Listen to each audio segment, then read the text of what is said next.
দেখি তোমার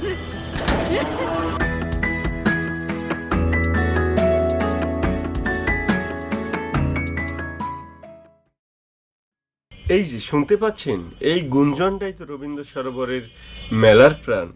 আর আজ এর সাথে মিশেছে আরো হাসি। এই দেখেন সারি বাঁধা স্টলগুলো, রঙিন আলো, ঝকঝকে গহনার স্টল, আর নানান রঙের খাবার যে পসরা, প্রতিটি যেন একটা ছোট গল্প বলছে। আমরা দুজনে হাত ধরে হেঁটেছি প্রতিটি পথ ধরে, সে প্রতিটা স্টলে থেমেছে, কৌতূহলী আঙ্গুল দিয়ে ছুঁয়েছে হ্যান্ডমেড জিনিসগুলো।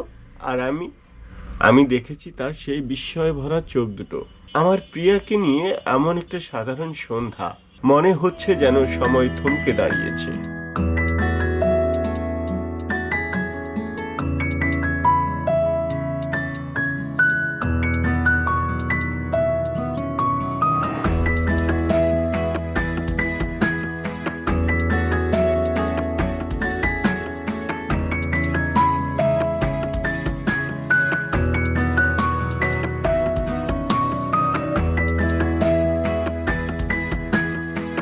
আর কথা বলতে বলতেই নাকের সামনে ভেসে এলো ফুচকার টক ঝাল মিষ্টি গন্ধ। ছুটে গেলাম দোকানের কাছে। সেই ক্রিস্পি দই, তেঁতুল, আলুর পুর, আর উপরে এক চুক্ষু ধনেপাতা। প্রথম কামড়েই চোখ বুজে ফেলল সে, বলল, এটা আজকের সেরা জিনিস।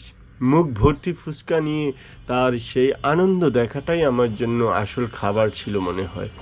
সন্ধ্যা পেরিয়ে রাত ঘনিয়ে এলো, হালকা শীতল হাওয়া লাগতে শুরু করলো। ঠিক তখনই ধরা পড়ল মালাই চাওয়ালার দোকান। দুধের সেই ঘন মশলায় ভারী মিষ্টি গন্ধ।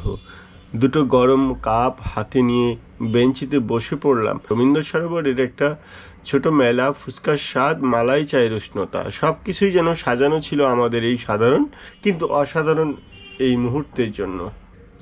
একটা দিন শুধু দুজনের, গল্পে, হাসিতে, স্বাদে আর আনন্দে। রেকর্ডিং বন্ধ করে দিচ্ছি, কিন্তু এই অনুভূতিটা বন্ধ হয়নি, বরং বারবার ফিরে দেখব। দেখি তোমার